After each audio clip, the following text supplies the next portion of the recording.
걷기운동과 도심탐험을 함께하는 채널 르퐁디나. 오늘은 2024년 4월 28일 일요일입니다. 제가 나와 있는 곳은 이태원 정상에 있는 이태원 부근당 역사공원 전망대입니다. 이곳은 지난 게시물에 소개를 했던 바 있는데, 이태원 부궁당이라는 역사공원입니다. 잘 알려져 있지 않은 장소이기 때문에 이곳에 아주 훌륭한 전망대가 있다는 사실도 잘 알려져 있지 않습니다. 지금 보시는 방향이 서쪽 방향인데요, 서쪽 방향에 있는 용산의 모습을 볼 수 있습니다. 남산도 보이고 해방촌이 보이고요, 미군기지가 보이고 전쟁기념관이 보입니다. 위치는 정확치 않지만 대통령 집무실도 지금 카메라를 가리키는 방향에 있습니다. 오늘의 테마는 용산입니다.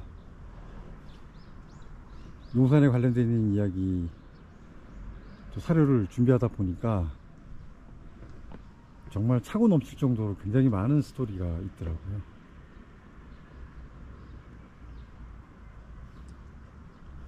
용산에 관련되어 있는 이야기들을 오늘 한번 테마로 삼아서 진행해 보도록 하겠습니다. 제가 용산에 대한 테마는 약간 한겨울에 준비를 했습니다. 그래서 실제로 진행을 했는데, 그날 촬영을 엉망진창으로 됐다고 판단이 돼서 그냥 묻어두었거든요. 근데 지난주인가 매불쇼에서 썬킴씨가 효창원에 대한 이야기를 하더라고요. 참 내가 먼저 했어야 되는데, 뭐 이런 생각을 했습니다.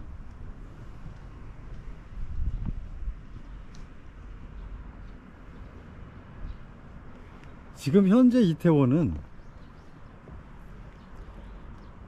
1600년대에 효종이 이곳을 방문하고 이름이 좋지 않다고 해서 배나무를 잔뜩 싣고 클태자를 써서, 배나무 이자에 클태자를 써서 이태원이라고 부른 것이 정설이 되었습니다. 하지만 이태원의 지명에 대한 의견은 굉장히 분분하거든요. 조선시대 초기에는 오얏나무 리자와 클태자를 사용해서 이태원이라는 이름을 썼고요. 임진왜란 당시에 일본군이 이쪽에 주둔을 하면서, 이쪽 근처 어디, 당시에는 이렇게 집이 아니고 산이었겠죠. 산기슭에 있는 운종사라는 여승들만 있는 절이 있었던 모양입니다. 임진왜란 당시에 왜군들이 그 절에 있는 비구니들을 모두 강간함으로 인해서, 당연히 뭐 일부는 아이를 낳겠죠. 조선인의 아이가 아닌, 일단 비구니가 아이를 낳았다는 것 자체도 굉장히 치욕스러울 일이었을 것이고, 조선인이 아니고 일본인의 아이를 낳았다고 해서 배달을 이해 아이벨 태자를 써서 이태원으로 불리게 됐다는 이야기도 있습니다. 어느 게 정설인지는 아직도 의견이 분분한 것 같더라고요.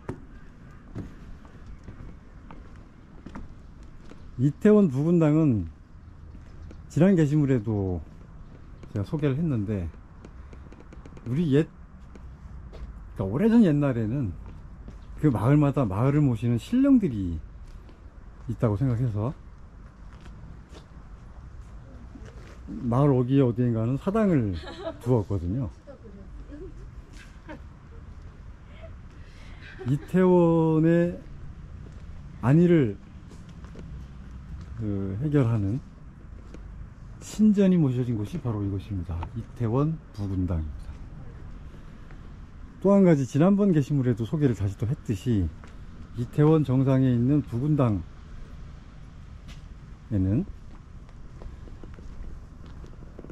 유관순 열사의 추모비가 설치되어 있거든요.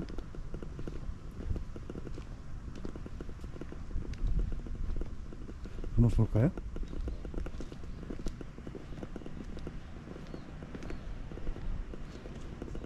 순국 후 시신을 회수하는 과정에서 시신을 분실했다는 게 정설이고요. 그로 인해서 지금 망우리에 있는, 망우동에 있는 망우국립공원묘지에 있는 유관순 열사의 유해가 없는 것으로 알고 있습니다. 그래서 부득불 이곳에 추모비를 마련한 것으로 저는 알고 있습니다.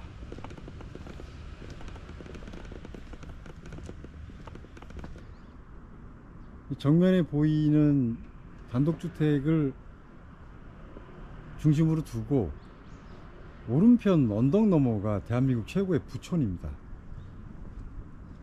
대한민국 최고의 부자들이 산다고 하는 동네가 바로 저기 이태원에 있는 부촌이고요. 그 중심으로 두고 다시 왼편으로는 뭐 해방촌, 그리고 경리단, 뭐 이런 곳들이 서민들이 사는 곳으로 양측이 확연히 구분되는 공간입니다. 굉장히 아이러니한 것 같아요. 이태원의 또 한 가지 특이한 점은 전망대로 다시 돌아가서 이야기해 보겠습니다.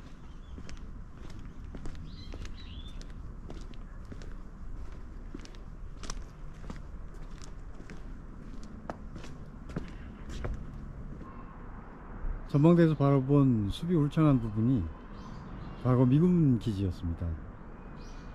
저곳은 임진왜란 때 일본군이 주둔을 했고요. 임원군란 때 청군이 주둔을 했습니다. 조선시대 때는 당연히 조선군이 주둔을 했고, 청일전쟁 이후에 일제강점기 일본군이 주둔을 했습니다. 태평양전쟁이 패망하고 한국전이 발발하면서 저곳에 드디어 미군들이 주둔을 하게 됩니다. 전쟁이 끝나고 난 다음에 미군이 본격적으로 저곳에 주둔을 하게 되면서 대한민국 현대화의 결을 같이 하게 되고요. 이곳에 국방부도 있습니다. 가만히 따지고 보면 이태원이 대단하기도 하지만 용산에는 이렇게 굵직한 장소나 역사들이 많이 남아있는 것 같습니다. 다음 장소로 이동하겠습니다.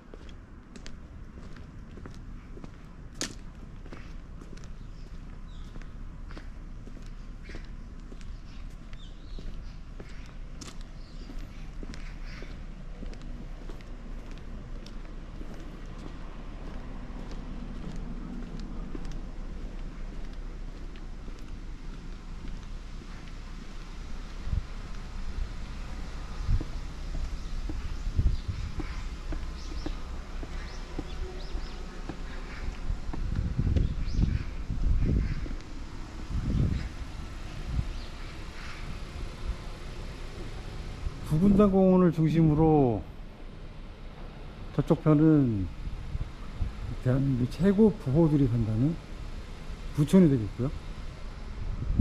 이 아래쪽은 서민들이 사는 마을로 완전히 급변하게 되는데 건물 구조 자체가 달라요. 보시면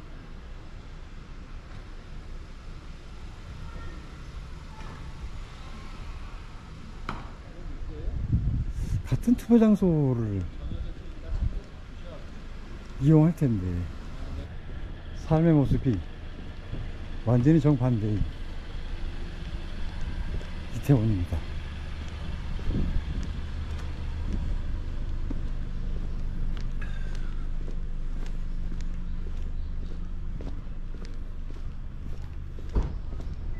다음 장소로 이동하겠습니다.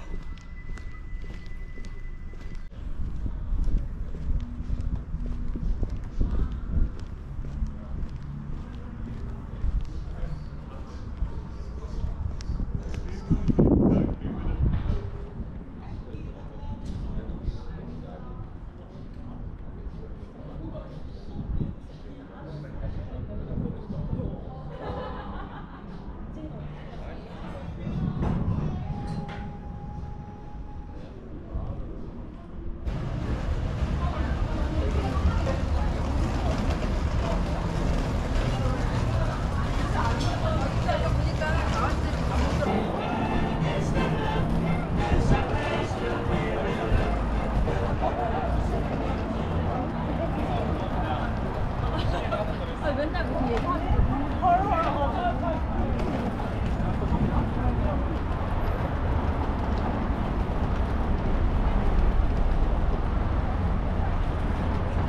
이태원 중심가에 있는 전망대에 나와 있습니다. 길 건너편에 숲이 울창한 곳이 과거 미군 기지였던 곳이고요.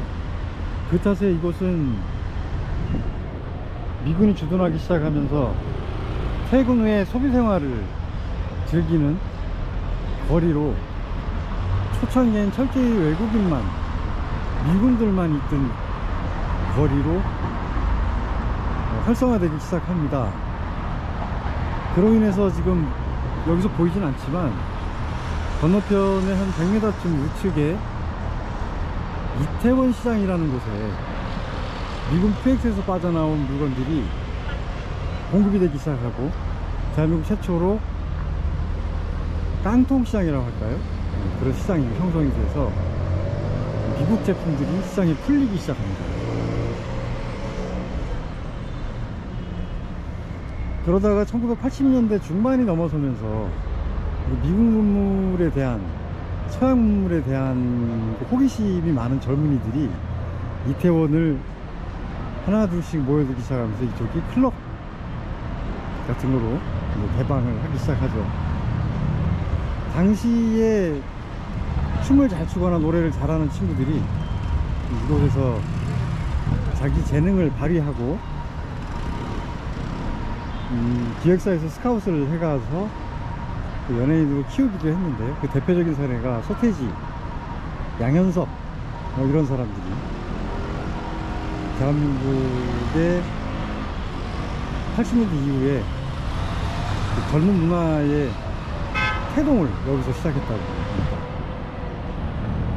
지금 횡단보도 건너편에 있는 광장이 이태원 참사 유가족들이 그 사고 현장에서 밀려나서 서울시로부터 허가받고 이쪽에서 그 정부와 협상을 벌이려고 했던 장소거든요.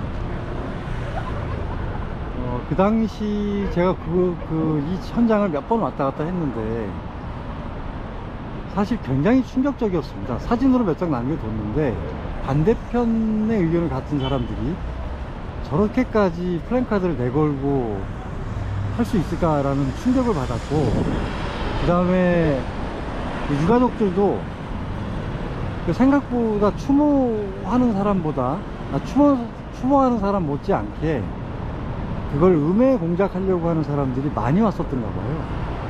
그래서 제가 촬영을 좀 해보려고 했더니 촬영을 못하게 하더라고요.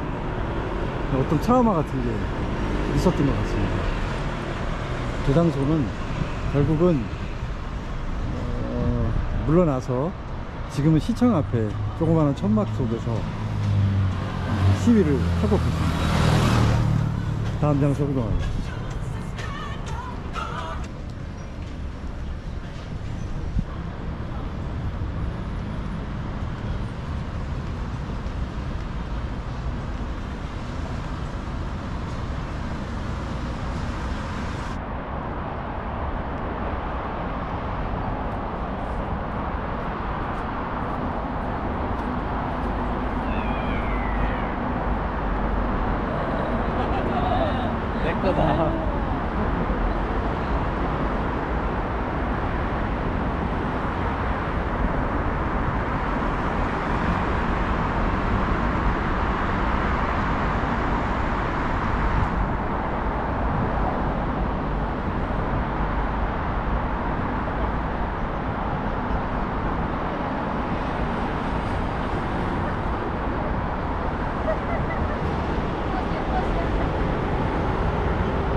두 번째 스팟에 도착했습니다.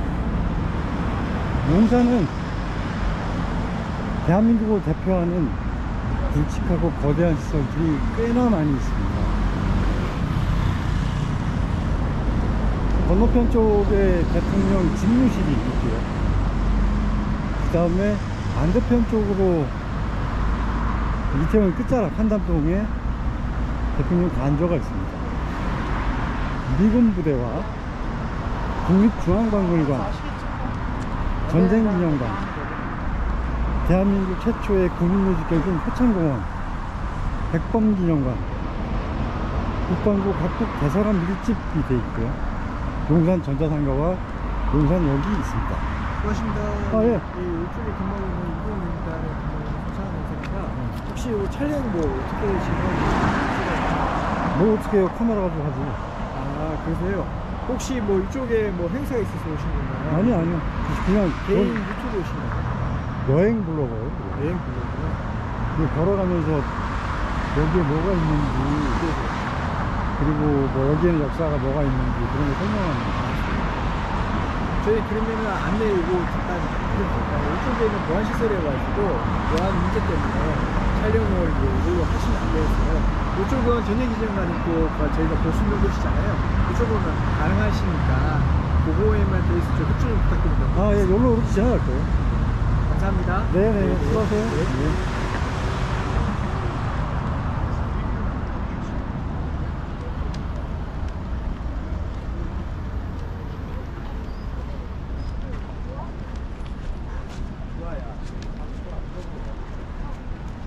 한두 번 정도 이곳을 지날 때 안내를 받기는 했습니다만 썩 기분이 좋진 않네요.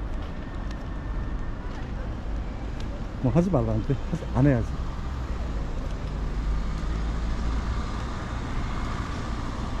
가만히 생각해 보면 용산은 좀 전에 말한 것과 같이 굉장히 많은 시설들이 들어와 있습니다.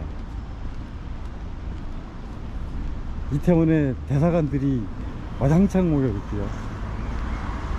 그 다음에 지금 오른편이 전쟁기념관이에요.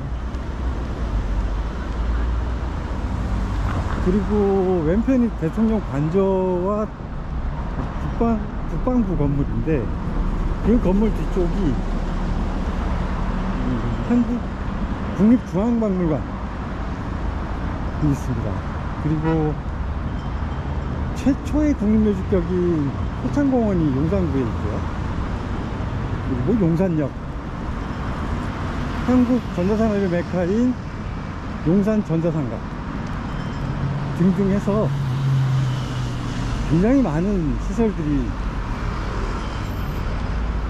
용산에 있습니다. 그럼에도 불구하고 용산은 늘 2등입니다. 종로구 못지않은 인프라를 갖고 있음에도 불구하고 용산은 늘 2등입니다.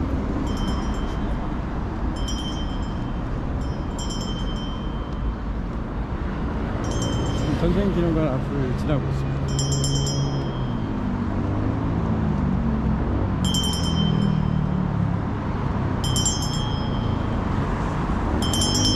들어와.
진짜 이제는 뭐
오늘의 테마는 용산입니다. 얼마 전에 영화로 또 소개가 되어서 전 국민이 알게 된 사건인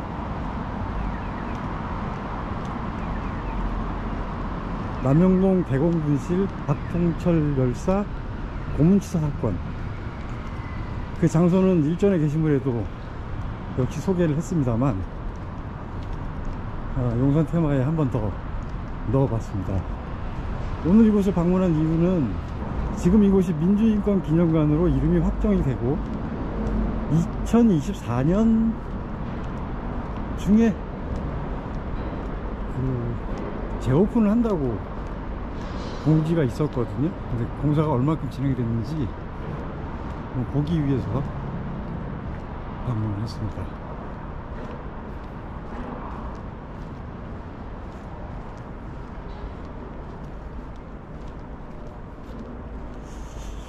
공사가 아직 한참 남은 것 같은데 이건 올해 안에 완공이 되려나?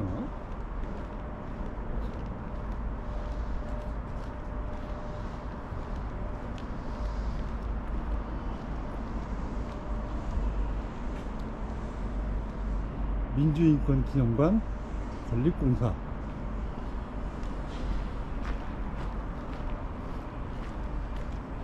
앞전 동영상에는 없었던 건물이 들어서고 있네요.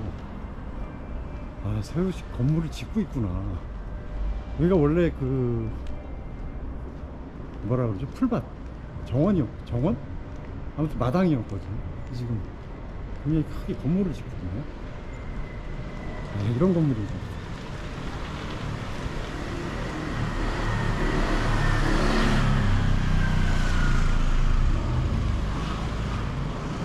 박통철 열사가 고문치사했던 건물이고요.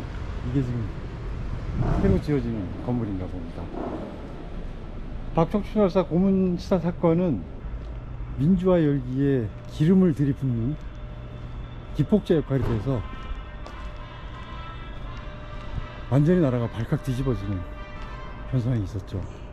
그리고 결국은 민주화되는 과정까지 겪게 되었습니다. 지금 공사가 아직 한참 진행 중인데 이게 올해 안에 끝나려나?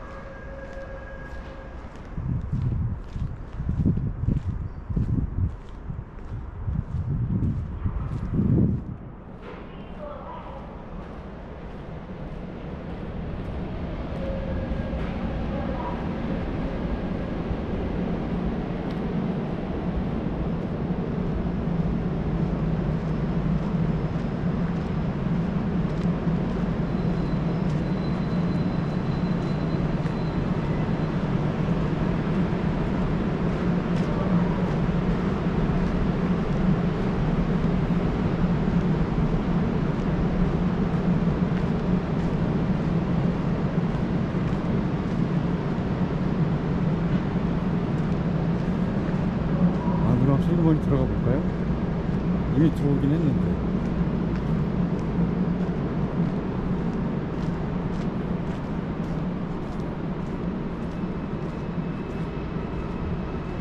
새로 건물을 짓고 있네요. 여기가 원래 풀밭이었어요. 근데 지금 다 흙에서 막아낸 차고 뭔가 거대한 공사를 지금 하고 있습니다.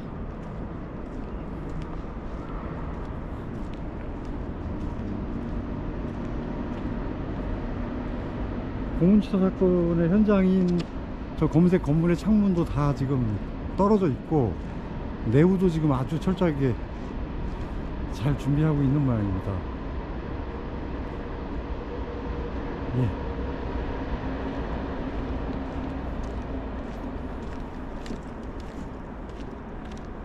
공고에는 원래 2024년도 몇 월에 정식 오픈한다고 했는데 지금 이게 올해 안에 다 끝날 수 있을려나 모르겠네. 불가능할 것 같은데.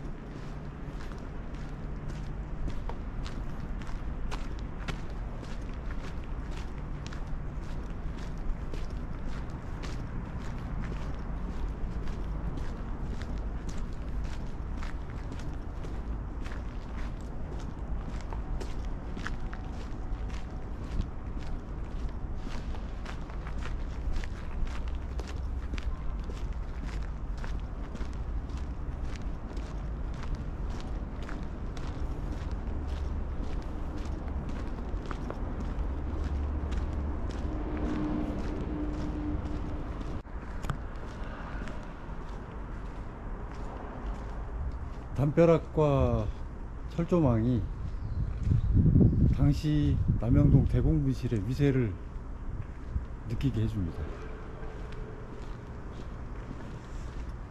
완공일이 언제인지 확인 한번 해보겠습니다. 제가 알기로 2024년 3월로 알고 있는데 표지판이 여기 있네.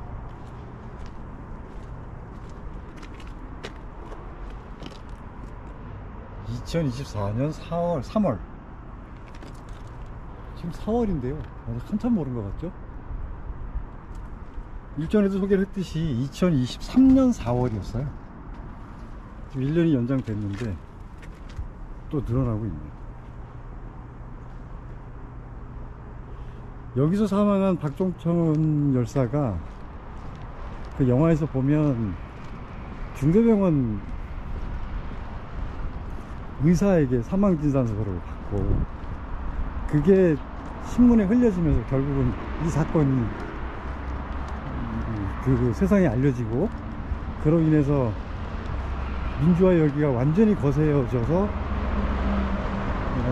결국은 정권이 항복을 했다고 해야 되나요? 네, 그런 일이 발생하게 되는데 그 중대병원이 여기서 1.5km 정도 떨어져 있거든요.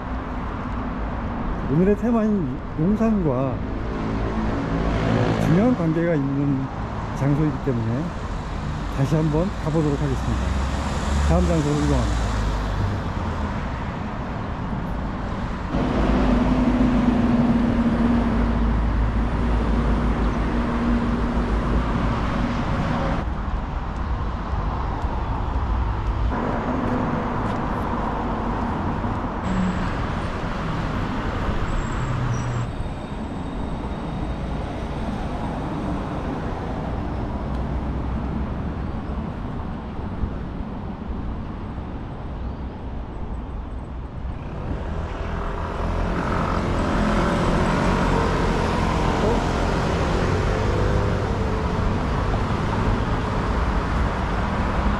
이건 누가 봐도 일제강점기에 세워진 기둥이네요. 이건 나만 남겨져 있고 조선 육군창고의 담벼락과 같이 붙어있는 걸로 봤을 때 일제시대 때 세워놓은 기둥인가봐요.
먹어.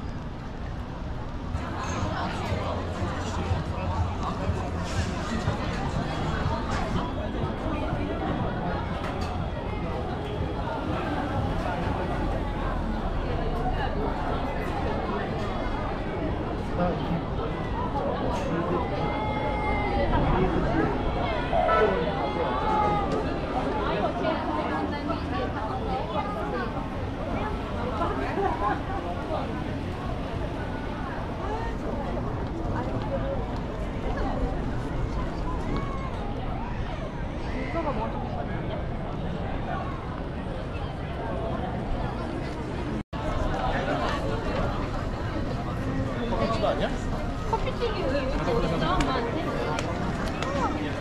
맞아?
아, 진짜야?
왜냐면 나 그걸 얘기하자. 근데 별이는 되게 그런 거 잘 얘기하거든.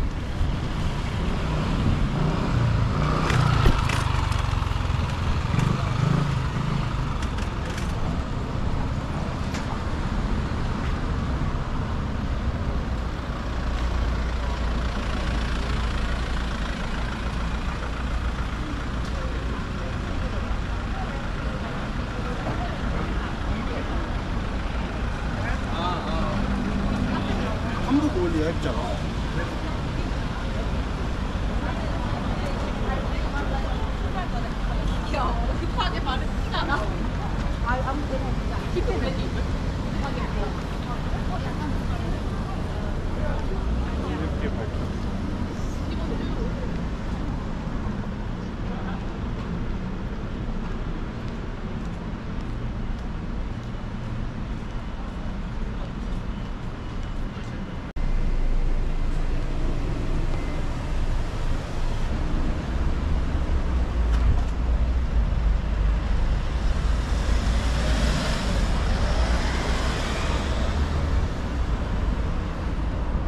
용리단길을 빠져나오면 대통령 집무실이 있는 현장이 나오고요.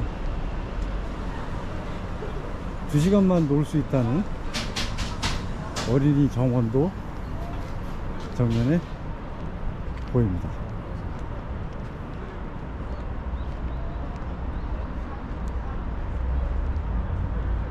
대통령 집무실 출입구입니다.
(1987년) 일어났던 남영동 대검 분실에서 일어난 박정철군 고문치사 사건, 지금 현재 민주인권기념관으로 공사 중인 모습을 방금 전에 보여드렸고, 지금 이곳은 일제강점기에 철도병원이었던 곳입니다.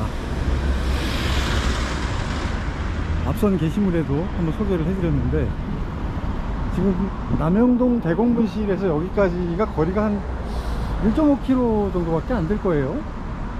그 정도의 거리, 지금 거리에 있는 장소인데, 그 당시 박종천 열사의 고문치사 사건이 일어났던 그 당시에 이곳은 중앙병원이라는 이름으로 운영이 되고 있었거든요.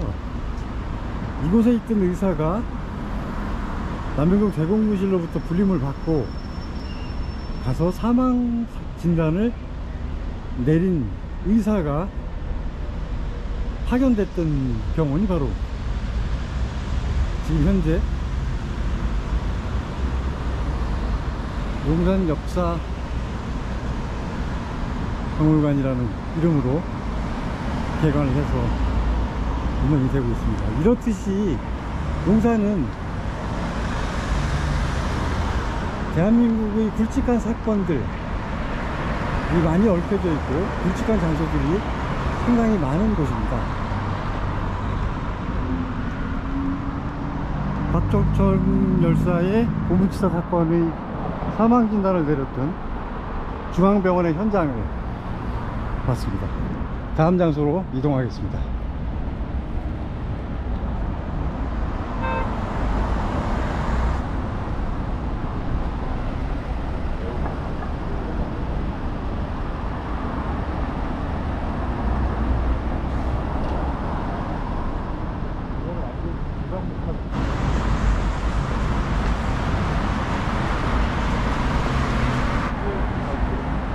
다음 장소는 2009년 1월에 대한민국을 떠들썩하게 했던 사건의 현장입니다.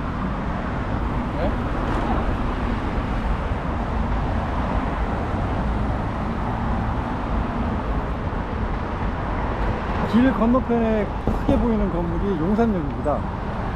용산역 건너편에 보면 후반건설에서 건물을 짓고 있는 현장을 만날 수가 있는데요, 이 현장은 2009년 1월에 발생했던 용산 철거민 사태가 일어난 현장입니다.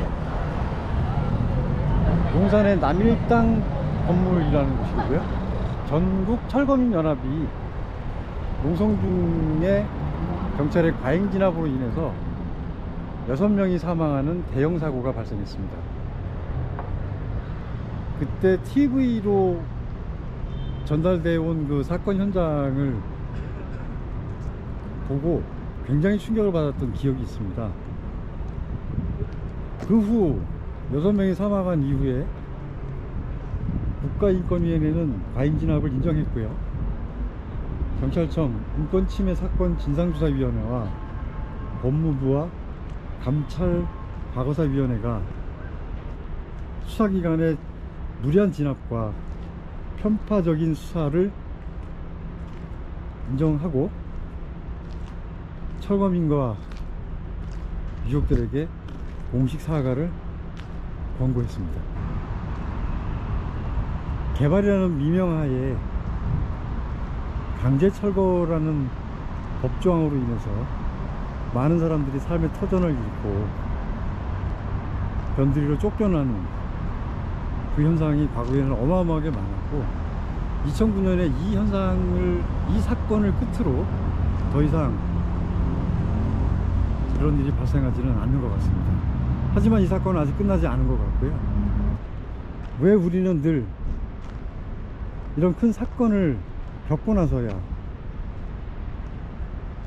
변화를 갖게 되는 것인지 정말 의문입니다.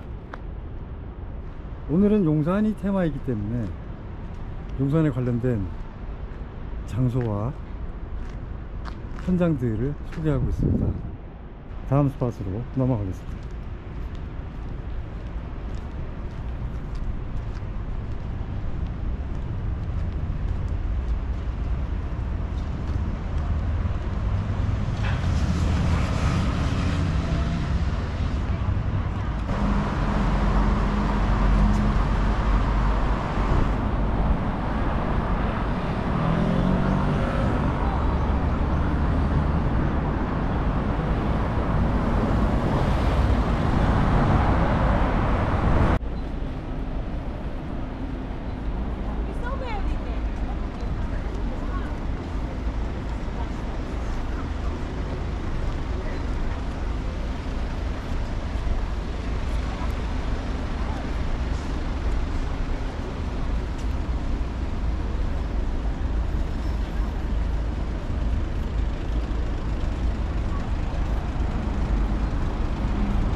다음 스팟에 도착했습니다. 이번 스팟은 용산역이고요. 용산의 이야기를 하려면 용산역을 뺄 수가 없죠. 용산역은 1900년에 자그마한 목조 건물로 시작했습니다. 1906년 11월에 서양식 역사로 다시 지어지고요. 1932년까지 지어진 이 역사는 당시 일본인들이 덕수궁 석조성과 함께 조선의 4대 아름다운 건물로 꼽았을 정도로 크고 매력적인 목조 건물입니다. 실제로 사진을 본 적이 있는데 진짜 멋있더라고요.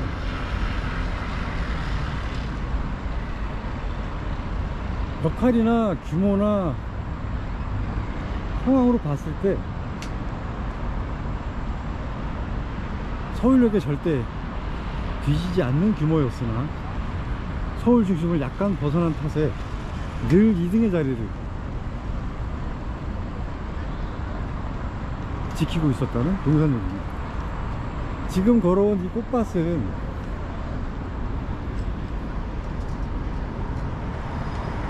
과거에 창녀촌이었다고 합니다.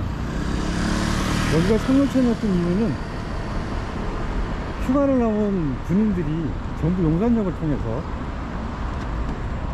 내리고 타는 곳이 용산역이었기 때문이라는데, 그건 좀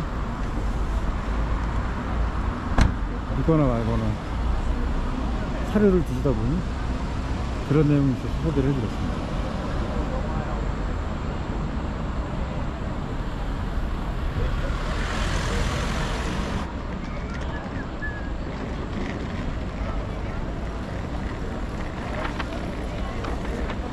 용산은 용산역이 가운데 있는 탓에 중심이 용산역을 중심으로 동서남북으로 나뉘었는데 1990년대까지는 상당히 낙후된 지역이었습니다. 서울역과 비근거리에 있고 서울의 중심에 있음에도 불구하고 용산은 서울역에 늘 밀려서 항상 2등 자리를 차지하고 지금껏 있습니다. 그러다가 90년대가 지나고 2004년에 KTX역이 개통되면서 주변이 활성화되기 시작합니다. 그 여파로 아까 말했던 남일당 건물의 철거민 사태까지 일어나게 되고요. 이 주변이 굉장히 많이 변하게 됩니다. 지금 뭐 과거의 모습은 아예 찾아볼 수가 없죠.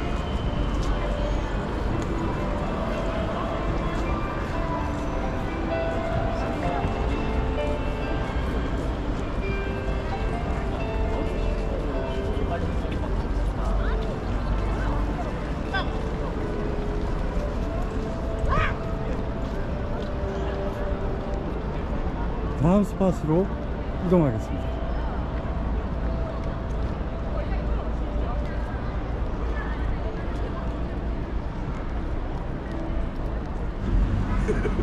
정말 그런 거 보면 진짜 엄청나게 변한 것 같아요, 여기서.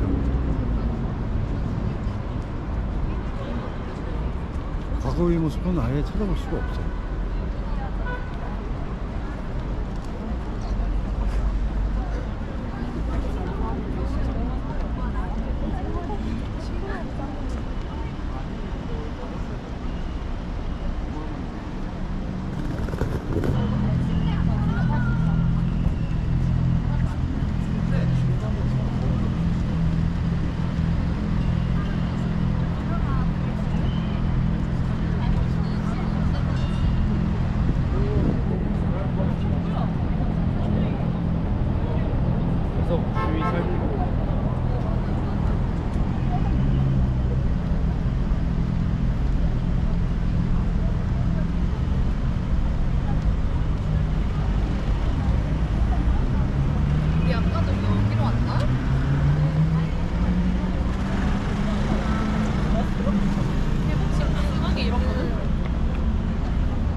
말씀을 좀 드릴게요. 서울에 건너물 몇 개 남아있어요? 여기는 서울지구라고 해요. 여기는 서빙고, 백빈, 여기 소수문, 남가자, 통일로, 그다음에 희경 이렇게가 이게 서울지구고 또 뭐 저쪽에 동부지구 있다는 동부는 모르겠어요 어딘가. 아, 서울 지부는 그러면 7개 남아있는 거예요? 예. 아, 이렇게 동부지구도 있다 그러더라고요. 근데 그쪽은 모르겠어요. 저도 아. 들어온 지 얼마 안 돼가지고 몰라요. 예. 알겠습니다. 고맙습니다.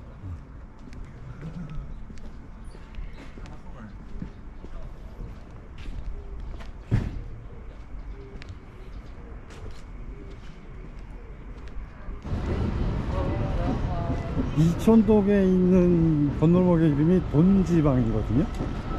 그 돈지방 건널목은 주둔지에서 파생된 단어래요. 그 건너편이 지금 용산 대통령 관저가 아니고 대통령 집무실이 있는 그 지역이 과거에 일본군과 청나라 군대가 주둔했던 곳이거든요. 그래서 주둔지에서 발현된 이야기, 그 단어라고 제가 설명을 드린 적이 있고, 지금 방금 지나온 그 백빈, 용산에 있는 백빈 건널목은 백시성을 가진 후궁, 그 빈이 태어난 곳이라고 백빈이라고 지었다고 제가 전에 들었거든요. 이건 그 사료를 주신 게 아니고 그 건널목에 관계되어 있는 철도청 관계자에게 들은 이야기인데 사실 여부는 모르겠습니다.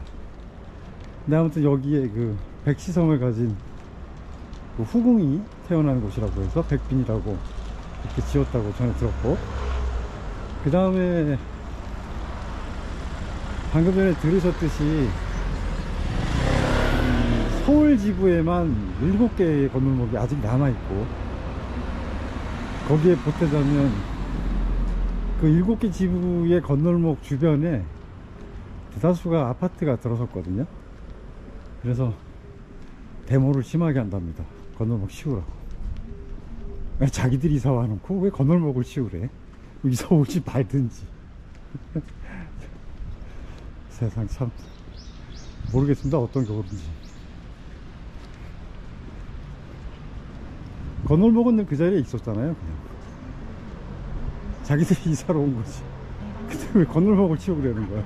그리고 건널목을 치우는 게 뭐 하루 이틀 만에 될 일이고 하루 한두 푼 만에 될 일입니까? 세상에 이기적이어도 보통 이기적인 게 아니죠. 저는 그렇게 생각합니다. 시끄럽다고 치우래요.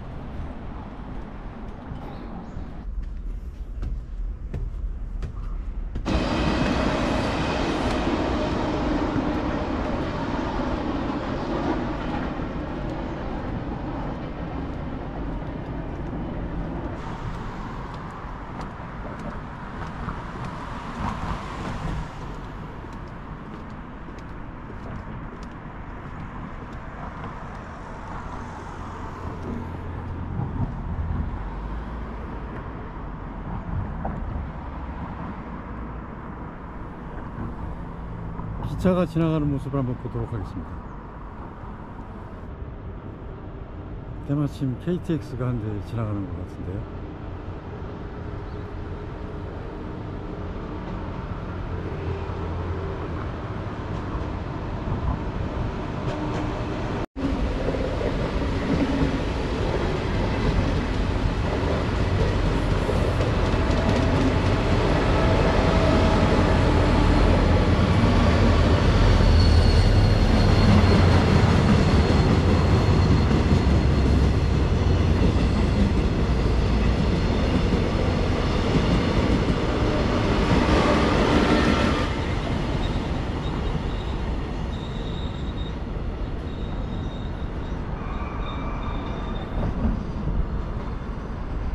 온통 쇳덩어리로 만들어진 기차가 철도 위를 달리는 소리가 왜 운치 있게 들릴까요?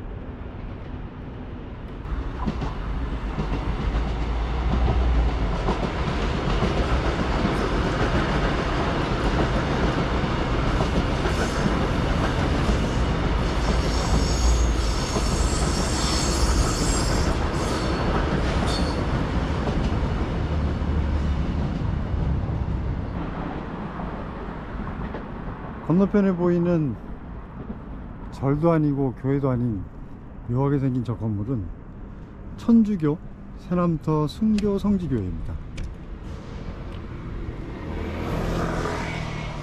새남터는 조선시대 때 이 마을의 이름이었는데요,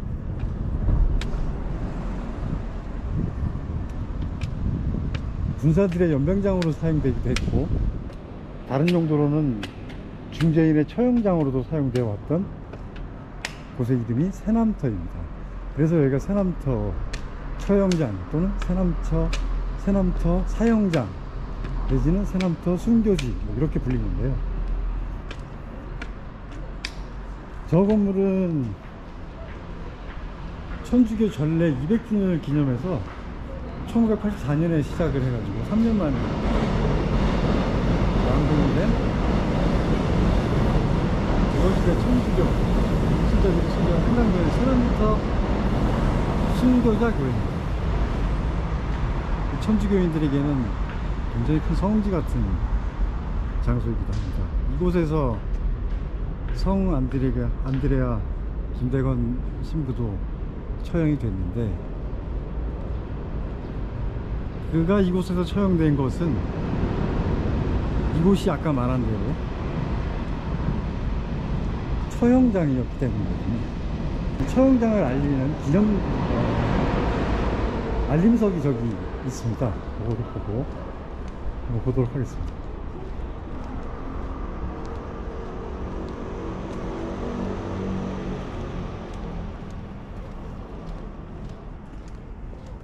중죄인 처형장으로 사용됐던 새남터 처형장은 1801년에 신주박해부터 1886년에 병인박해까지 최초의 선교자, 순교자, 중국인 신부, 프랑스의 신부까지 총 11명의 그 천주교 신부를 처형했습니다.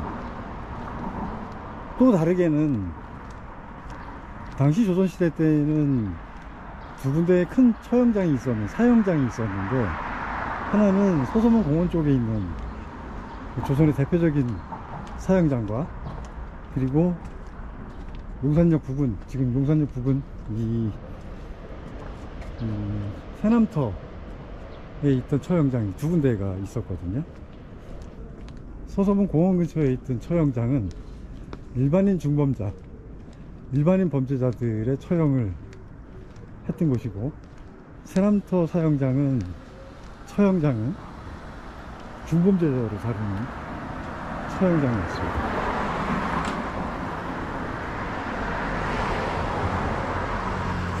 새남터, 조선시대 사형수들을 처형하던 터, 용산구 이천동 199번지 1호 부근. 이 부근이 과거에는 사형장, 처형장으로 사용됐던 장소, 동네입니다.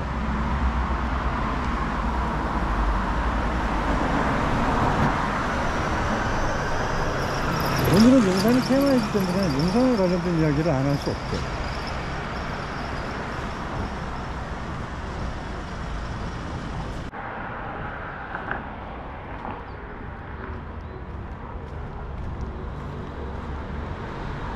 여기는 서부 이천동입니다.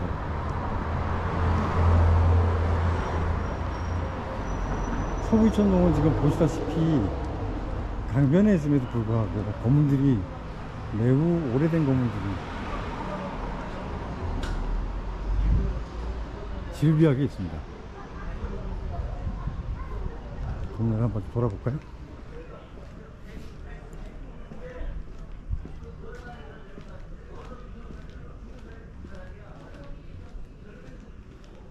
이게 다 재개발 탓인데요, 재개발이 계속 불발되면서 본의 아니게 자연스럽게 과거 모습을 그대로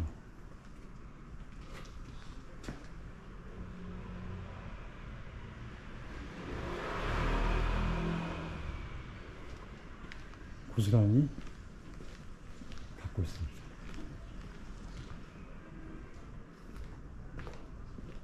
글씨를 쓴 5성 아파트가 재밌네요.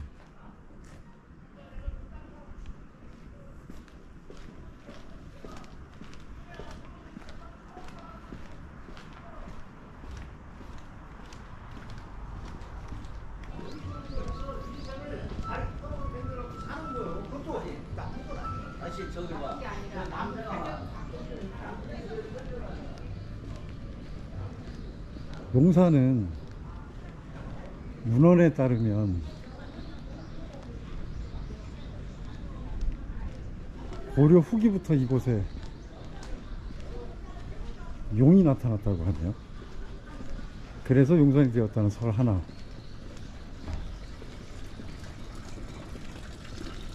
전설의 동물 용은 어디에나 나타납니다. 아무도 본 적은 없는데.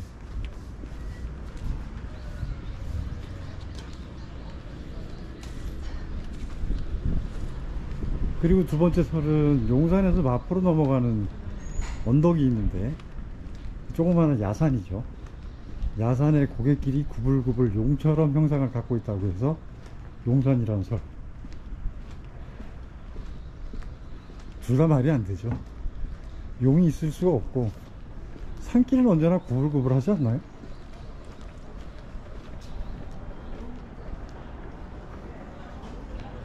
어쨌거나 문헌에는 그렇게 해석이 돼 있더라고요. 용산은 과거 조선시대 때에 그린벨트격이 성저심리였습니다. 따라서 이곳을 벗어난 구파발, 남양주, 고양시 등에 들어가 볼까요? 한양에서 가장 인접한 지역과 토지에 과거 왕릉들이 많이 있습니다. 세종 때 한양의 인구가 급속하게 늘어나면서 공신들에게 하사할 땅이 모자라서 용산을 성조심리를 수정하고 용산을 한양으로 편입했다고 합니다.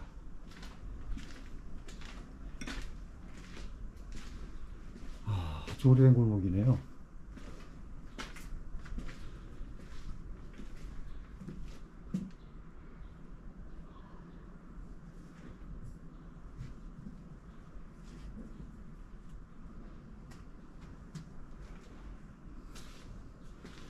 이쯤 되면 주민들의 소원은 재개발일 수밖에 없네요. 재개발 호재 때문에 고칠 수도 없고 재개발은 계속 미뤄지고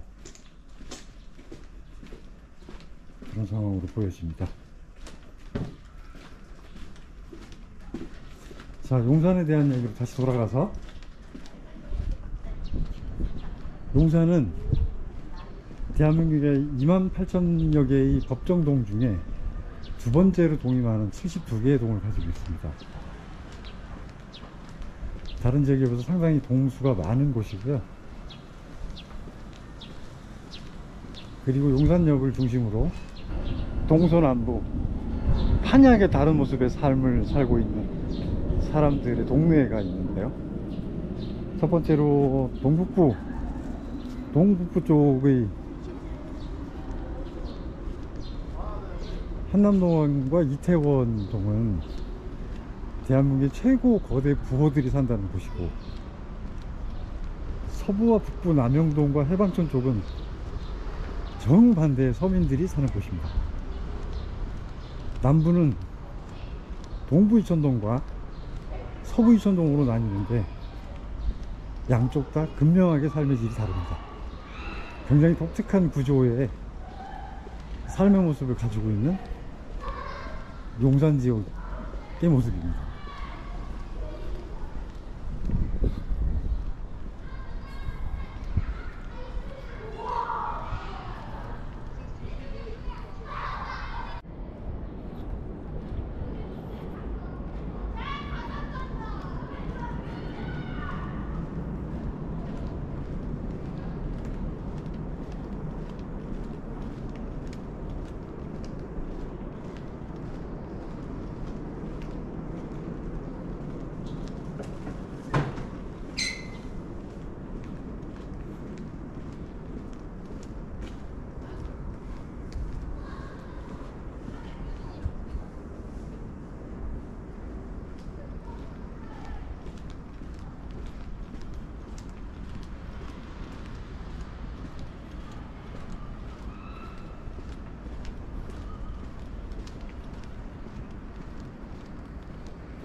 이번 목적지인 용산 전자상가에 도착을 했는데, 이것은 전자랜드죠, 이게?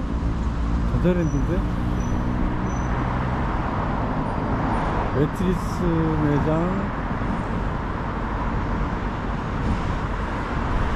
자동차 매장, 보이프렌드 매장.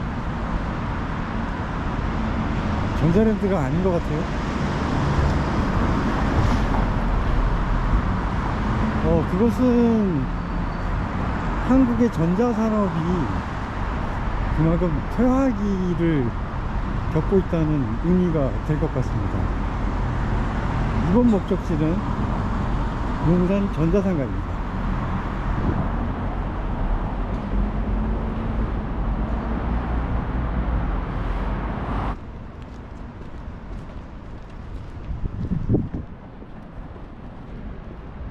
일제강점기 용산은 아까 소개했던 조선 북군 창고를 중심으로 용산역을 거점으로 해서 서울과 경기도에서 생산되는 군수물자들을 모조리 이쪽으로 모아서 군수물자를 보급하는 기지 역할을 했던 곳이 용산입니다. 그 당시에 우리가 생산했던 것은 대부분 농수산물이었기 때문에 자연스럽게 용산역 뒤쪽으로 농수산물 시장이 생성됩니다. 농수산물 시장이 자연스럽게 생성되고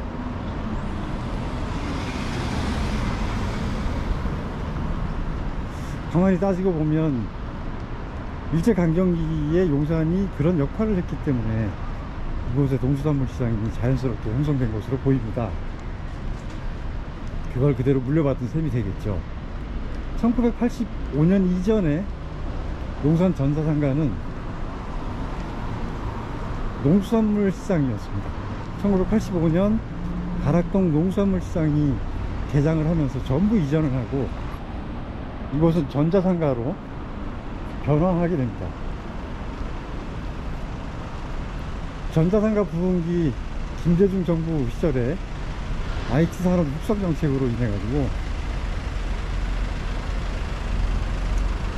용산 전자상가로 눈먼 놈들이 굉장히 많이 몰려왔는데요.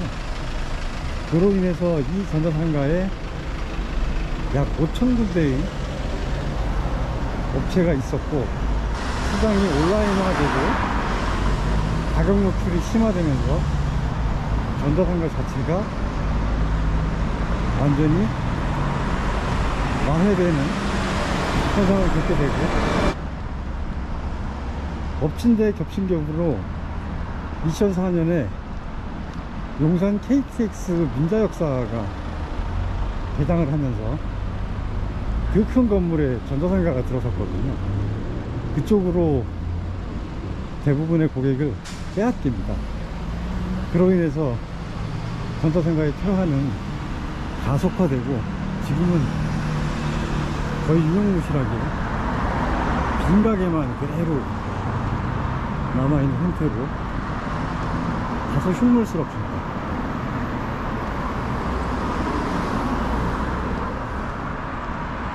용산은 용산역이 있었던 이유로 이 주변에 많은 크고 작은 산업들이 활성화되는데 그 중에 대표적인 것이 제과산업. 용산은 대한민국 제과의 효시인 롯데, 혜태, 오리온 등이 용산에서 창업을 했고 그 중에 오리온은 아직도 있거든요. 저게 남영 고가인가요? 저 고가를 건너갈 때쯤 되면 그 오리온 공장에서 풍겨 나오는 달콤한 냄새가 느껴지는데 오늘도 그 달콤한 냄새를 맡을 수 있을지 모르겠네요. 현장을 한번 가보도록 하겠습니다.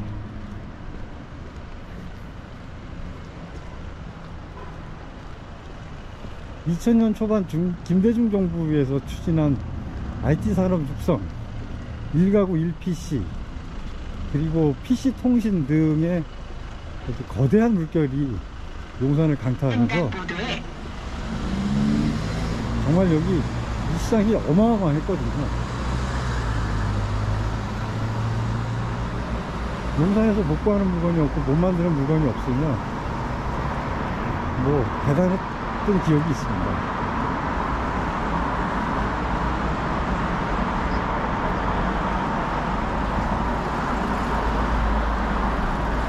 이런 거 보면 세상에 원하는 건 없는 거 같아요. 다 가게들이 텅텅 비어 있어요.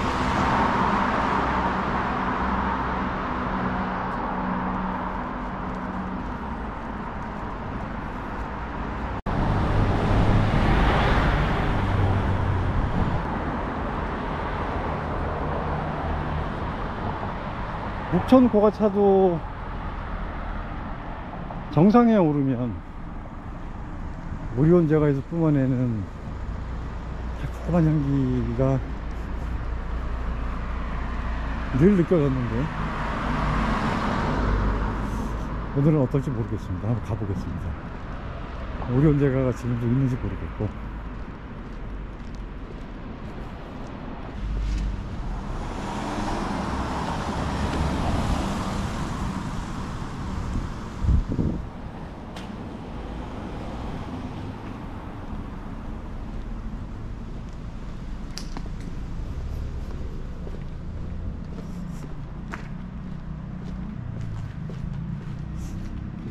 달콤한 냄새가 느껴집니다. 거의 다 와가거든요.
옛날 공장 모습 그대로 오리온제가가 공장이 가동 중인지는 모르겠지만 아직 존재하고 있습니다.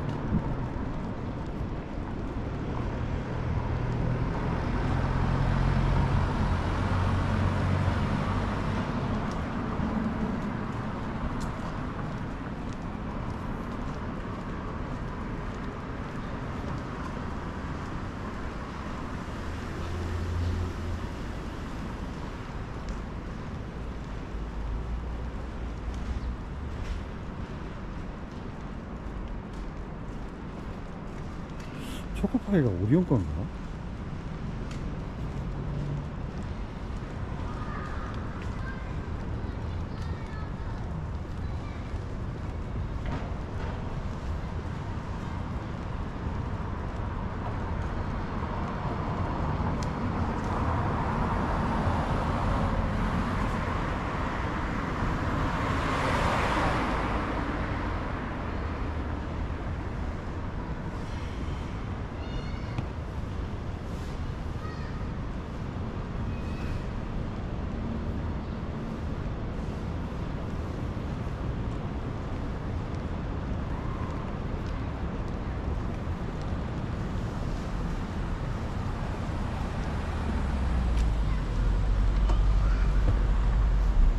저 고가도로 밑에 있는 길이 백범로예요. 백범로.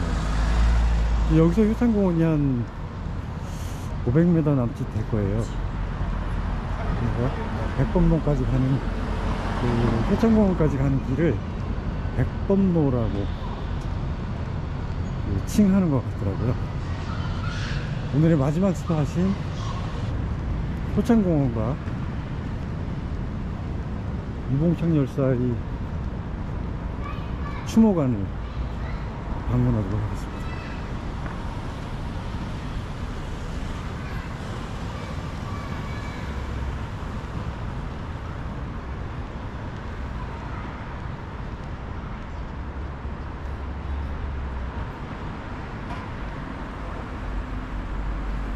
이 고가도를 넘어가면 아까 우리가 지나갔던 삼각지를 봤는데, 이쪽으로 가면 효창운동장과 마포로 가야 됩니다.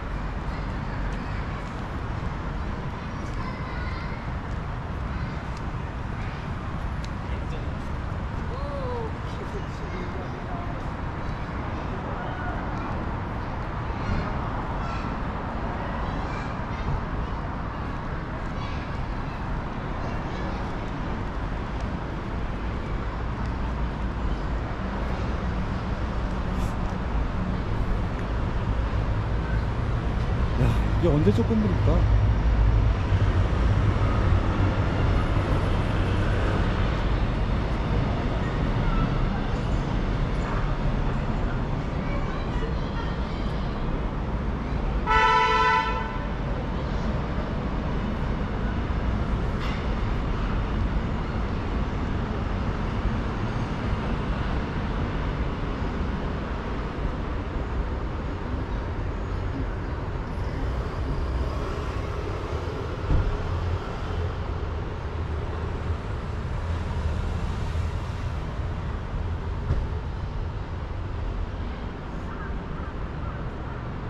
무슨 사연으로 이렇게 험한 글귀를 적어놨을까요?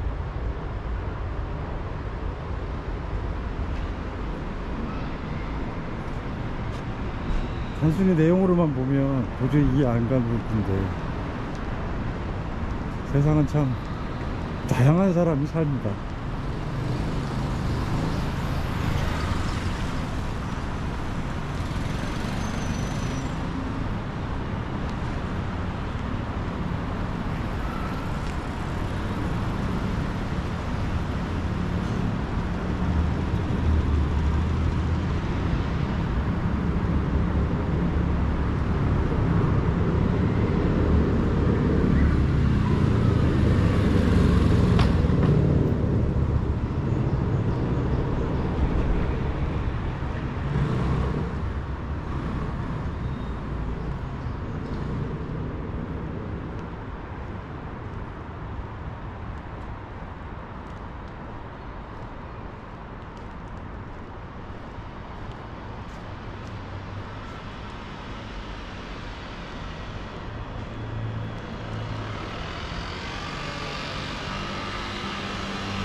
한때 공장이었을 것으로 추정되는 아주 오래된 건물인데, 한 70년 이상은 되어 보이나요?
다음 목적지인 이봉창 열사 기념관에 도착했습니다. 이미 시간은 지났고요.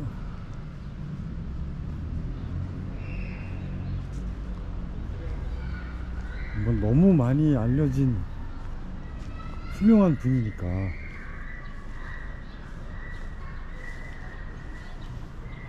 자기 설명은 삼가하도록 하겠습니다. 유일하게 제가 하고 싶은 말은, 이봉창 의사는 용산이 고향이죠. 그리고 유일하게 용산에 안장된 유일한 독립운동가입니다. 죽어서도 어찌 보면 이게 행운일 수도 있는데,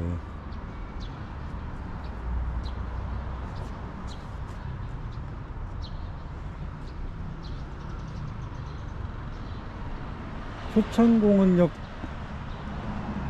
한 50m 정도 떨어진 곳에 있기 때문에 방문하기 아주 좋습니다. 내용도 굉장히 괜찮거든요. 한번 방문해 보시기 바랍니다.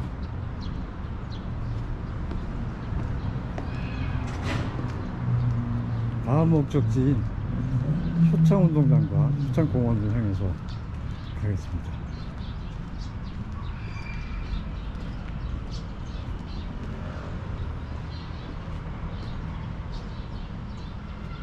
관람료는 뭐 당연히 무료고요. 해설가도 있어요. 방문객이 그렇게 많지 않기 때문에 해설을 아주 상세하고 1:1로 들을 수 있는 기회가 있습니다. 꼭 방문해 보십시오.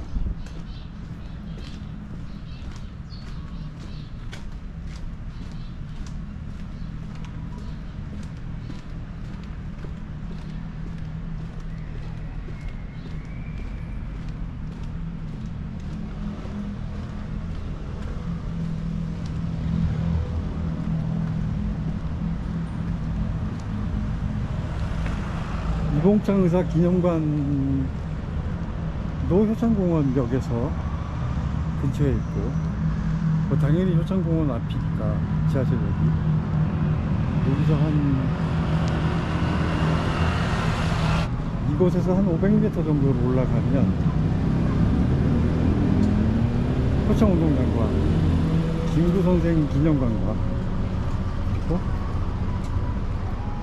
효창공원을 만날 수 있습니다.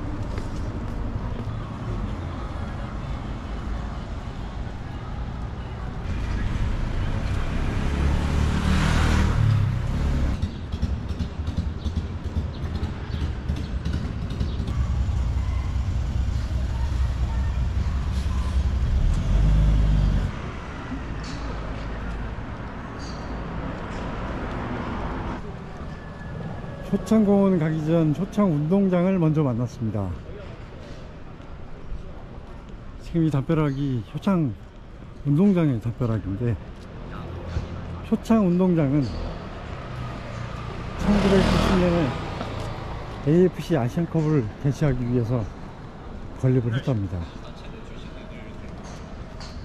당시에 굉장히 갑론을박이 심했다고 하는데, 국립묘지격인 효창공원 옆에 불경스럽다, 뭐 이런 의미였겠죠. 당시에 특히 국회의원 김두한이 어마무시하게 반대를 했다고 합니다. 결과적으로 공사는 진행이 됐고,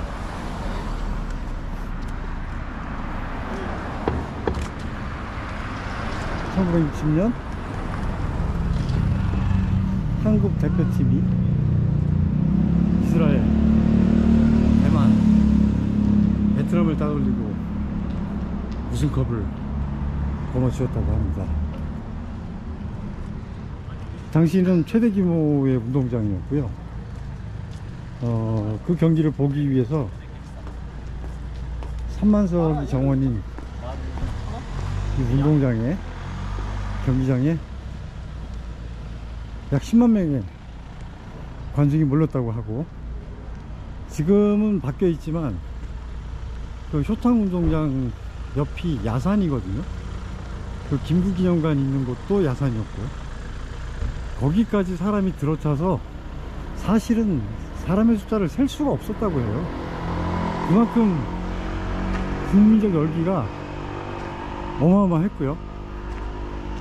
그리고 여기가 좀 보시면 1층 바깥쪽으로 식당들이 좀 있어요. 저게 유일하다네. 운동장 바깥으로 식당을 내는 경우가 뭐 그렇게 이야기를 합니다.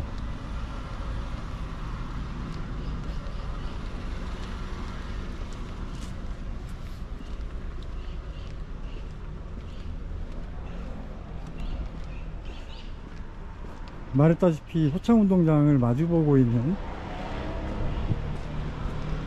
공원이 효창공원입니다. 지금 효창공원의 정문의 모습이 보이는데요.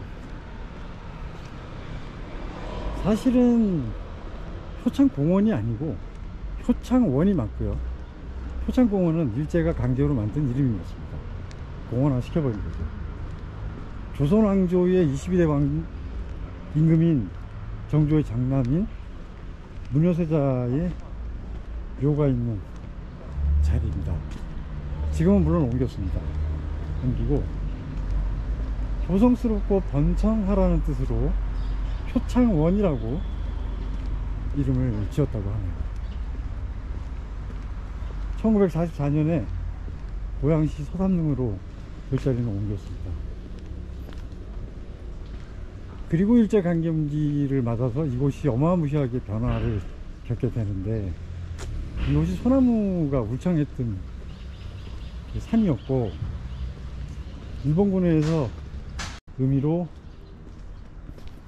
병창기지로 수경지로 사용을 했습니다. 그리고 이곳에서 하는 일은 독립군 토벌이었습니다. 그리고 또 한 가지 악행은, 여기서는 사실 잘 알다시피 민족의 정기가 서려 있는 곳이잖아요. 근데 이곳에 유원지를 만들고 국내 최초로 골프장을 세웁니다. 일본이 패망하고 일본이 사용했던 수경지나 병창기지는 모두 일본으로 철수하고, 이것이 이제 본연의 모습으로 돌아오기 시작하는데요. 지금까지 효창공원으로 사용되고 있는 이름조차도 일제가 물려준 것이고, 지금 당장이라도 효창원이라고 본래의 이름을 찾아야 될 것이라고 생각합니다. 해방 후 1946년 김구 선생님의 명으로 아나키스트계 독립운동가들이 3명의 의사의 유고를 하고 이곳에 안장을 하면서 삼의사묘가 만들어집니다. 그로 인해서 이제 대한민국 국민의 정기를 느낄 수 있는 공간으로 확고히 자리 잡게 되는데, 3인의 의사묘와 1인의 가묘, 안중근 의사의 가묘까지 총 4인의 묘가 이곳에 있고요.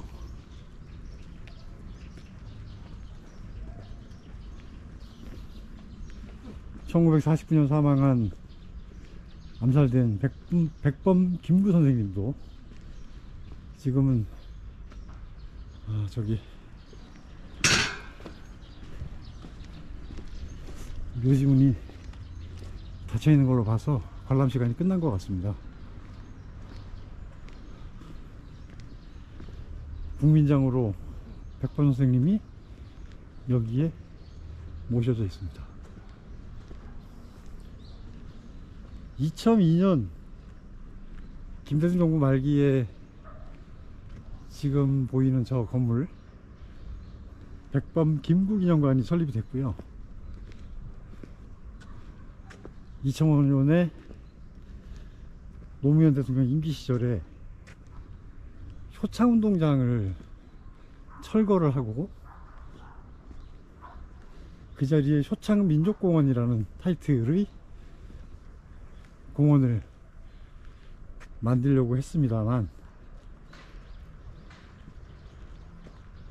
축구계의 반발이 어마어마했대요. 얼마나 어마어마했으면 이런 민족적인 사업을 추진하지 못했을까 그런 의문이 들고, 그 이유는 변변한 축구장이 없는 축구협회 입장에서는 이거 줄 테니까 새로운 축구장을 내놔라 이거예요.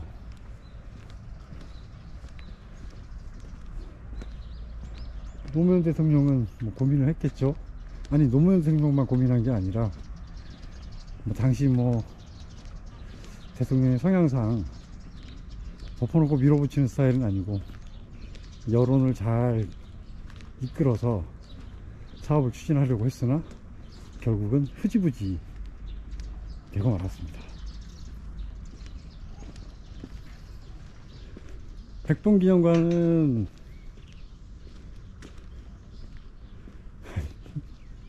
미치겠다 진짜. 아니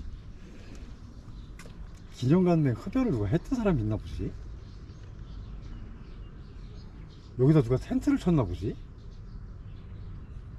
아니, 이런 말도 안 되는 주임구가 있어야 되나? 이건요 제가 봤을 때 우리 대한민국 사람들의 의식이에요. 의식. 누가 했으니까 저런 거 써놓는 거 아니야. 여기 텐트를 왜 쳐? 아휴, 기념관에서 담배를 왜 펴? 드론 정도는 내가 이해할 수 있겠어. 근데 여기 텐트 치고 담배 피고 얼척이 없다 진짜.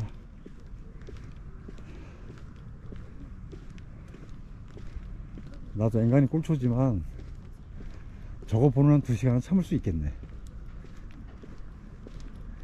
말이 안 되잖아요. 여기 누가 텐트를 친다는 거지?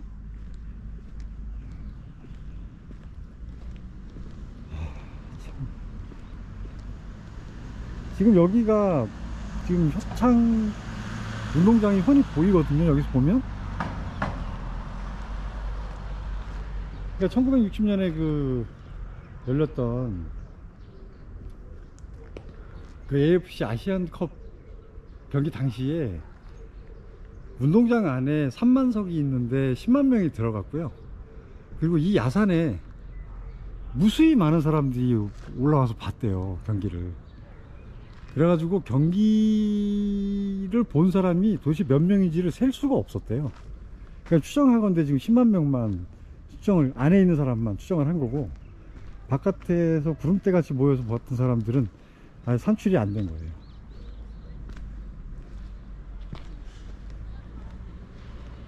백범 김구기념관입니다.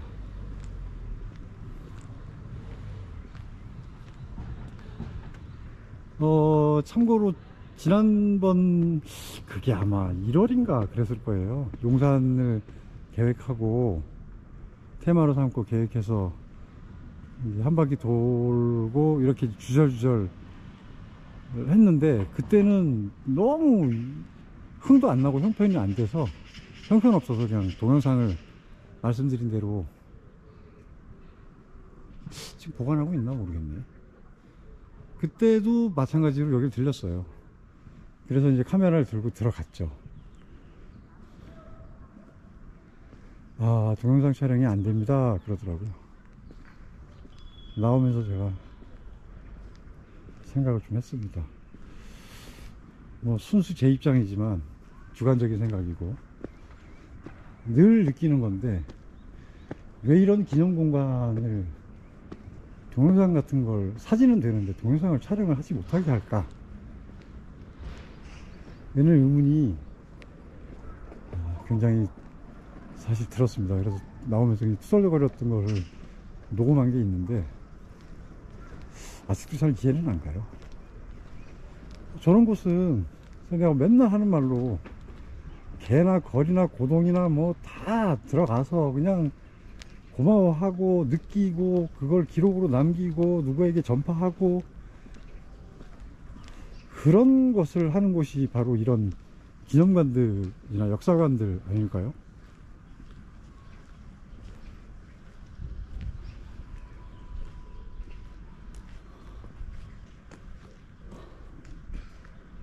모르겠습니다. 저는 사실 아직도 이해가 안 가고, 한편으로 살짝 이해가 되는 건 그 조국의 독립과 관계되어 있는 일을 하셨기 때문에 그 상대국의 입장에서는 적일 수 있잖아요. 정치적으로 외교적으로 상대국에게 불편함을 느낄 수 있게 할 수 있겠다, 뭐 이런 정도의 말도 안 되는 포장은 가능할 것 같은데,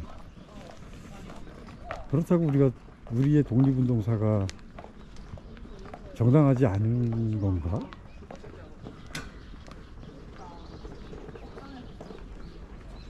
말이 안 되잖아요. 뭐 어떤 해석을 해도 이해가 안 가요. 그래서 결국은 동영상 촬영을 1층 이게 들이밀고 들어갔을 때 잠깐만 하고 그냥 돌아서 나와 버렸는데, 좀 이해하기가 힘들어요.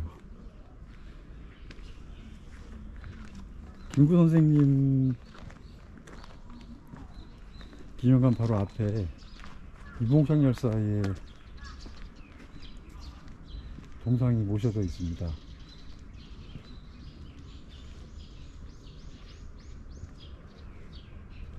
뭐 기록에 의하고 전원에 의하면 자기는 일본의 발전된 모습을 보고 철저하게 일본인으로 살기 위해서 노력했으나 결국은 조선인이었다. 나는 살 만큼 살았고 놀 만큼 놀았으니 이제 나머지 인생은 조국 위해서 바치겠노라, 뭐 그렇게 말씀하셨다고 하죠.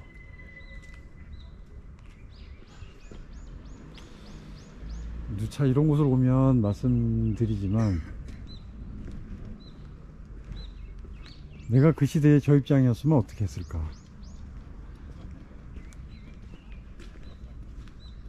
답변을 못 하겠어요. 불가능해요, 답변. 김구 선생님이나 뭐 독립의사분들, 독립투쟁을 하셨던 분들은 그냥 일반인들이 아닌 거예요. 그게 맞아 보여요. 그렇습니다.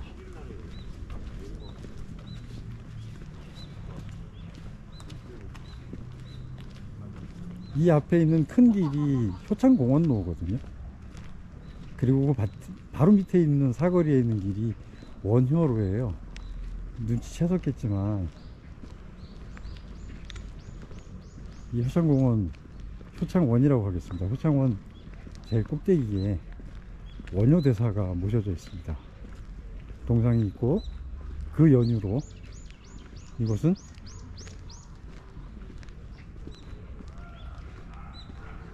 원효로로 명칭이 만들어졌습니다.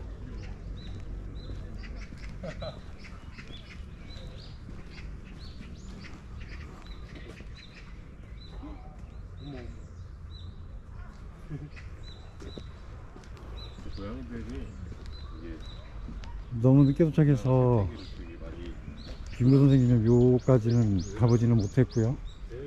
3.24 묘도 출입이 안 되겠죠? 가볼까요? 너무 늦게 왔습니다. 저 안에 지금 3.24 묘와 안중근사의 간이어가 있는 곳인데 안타깝습니다.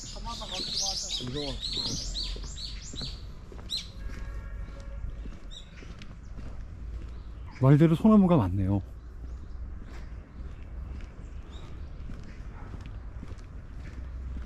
조선시대 때 여기가 그 명지 중에 명지였대요. 그래서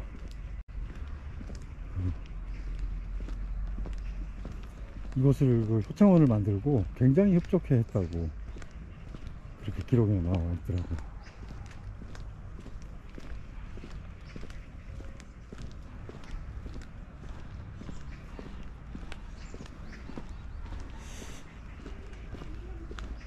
오늘은 용산을 테마로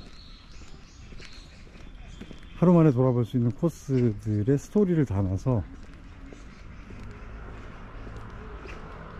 이태원 정상에 있는 이태원 부분당 역사공원부터 용산 원효로에 있는 효창원까지 방문해 봤습니다.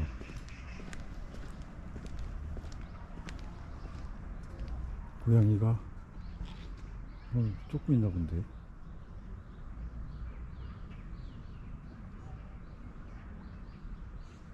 뭐가 있나?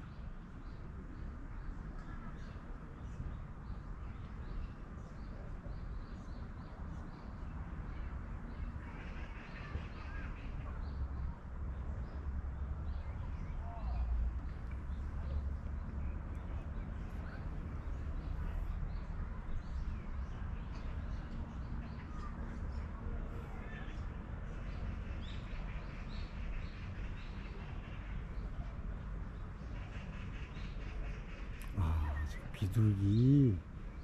야, 너무 멀다. 작겠냐? 여기 비둘기를 보고 제가 지금 저러고 있네.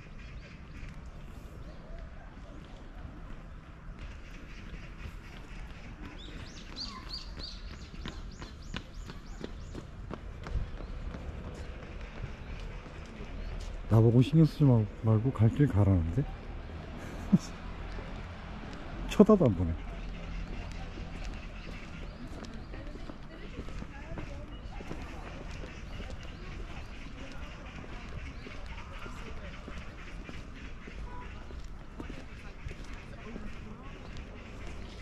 삼일사의 묘 입구입니다.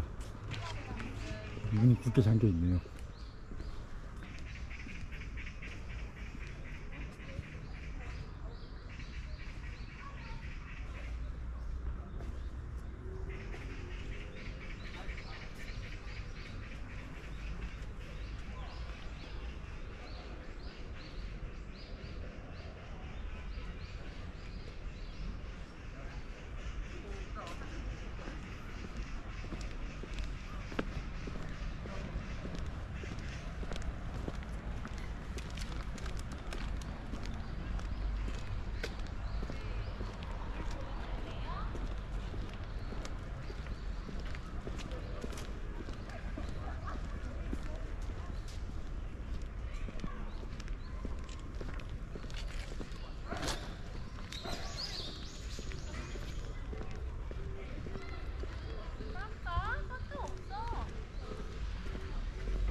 서서히 나가니까.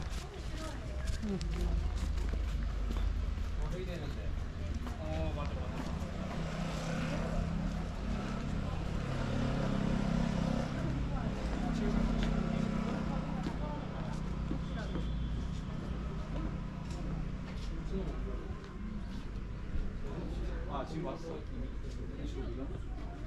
한로로 가고 있어. 금방 와, 금방 온. 일단 BMC에서 공설 타고 서울역으로 와봐.